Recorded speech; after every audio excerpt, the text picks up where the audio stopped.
Hi, I'm Vidya Virkar. I'm Mr. Shanbhag's daughter.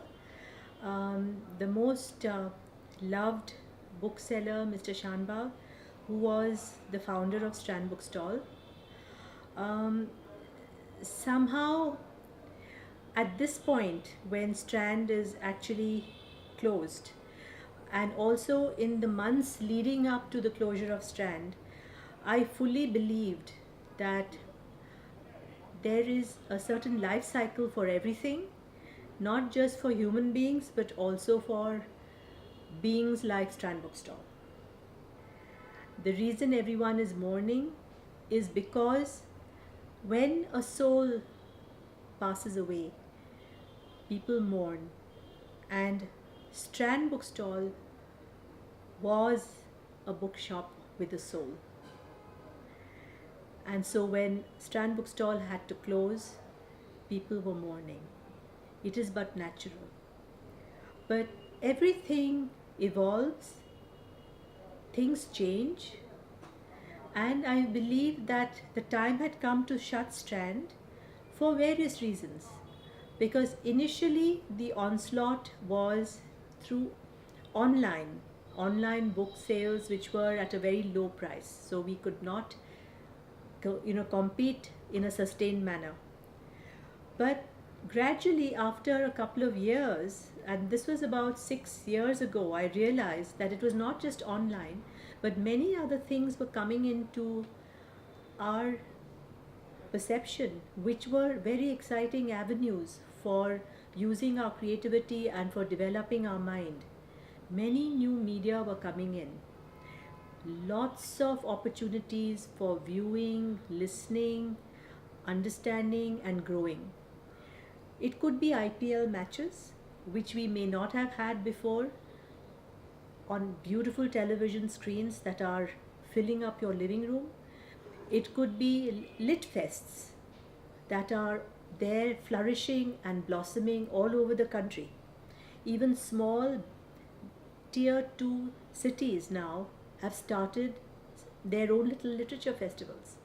So these are avenues where people can actually find books, meet authors, also listen to panel discussions.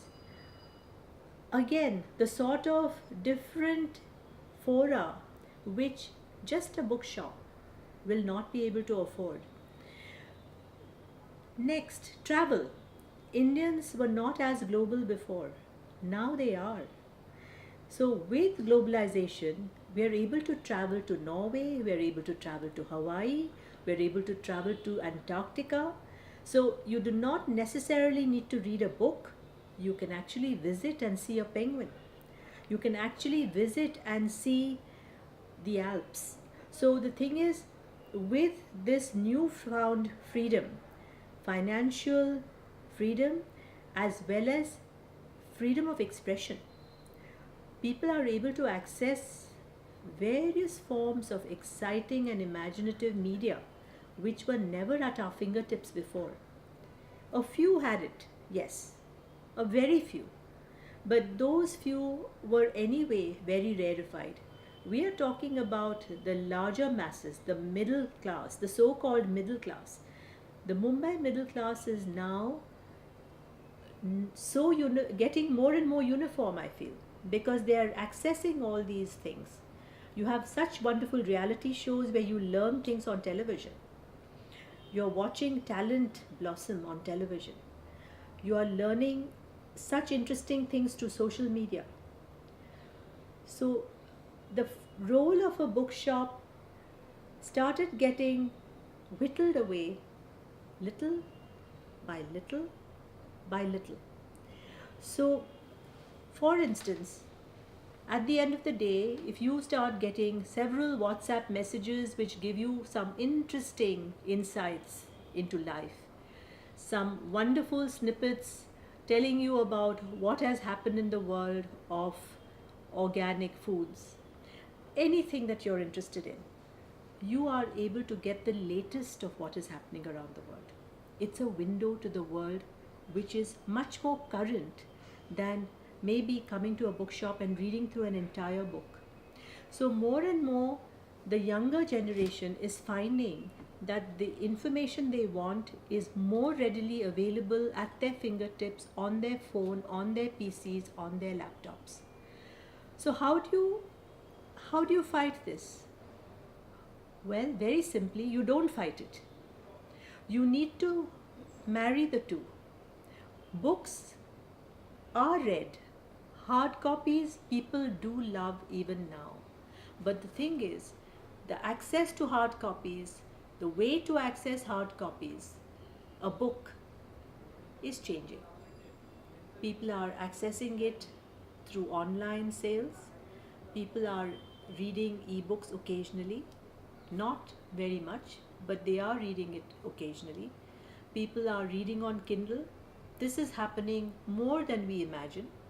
So, in every way, the role of a retail bookshop is getting diminished. So, my sentiments here are more in the line of acceptance. Initially, it was acceptance, pragmatism, and thirdly, open mindedness. This third factor, I feel, is the most important one, because I would say to all those readers who have grown with Strand, all those readers who felt they would have liked to grow further with Strand, I would say do not mourn the closure of Strand the way you may be mourning. Use it as a springboard to go further afield and take the learning that you've had here into avenues and through avenues which you've never explored before. And then there is no stopping people in the world from becoming brighter, shining brighter, and getting all that they want out of life.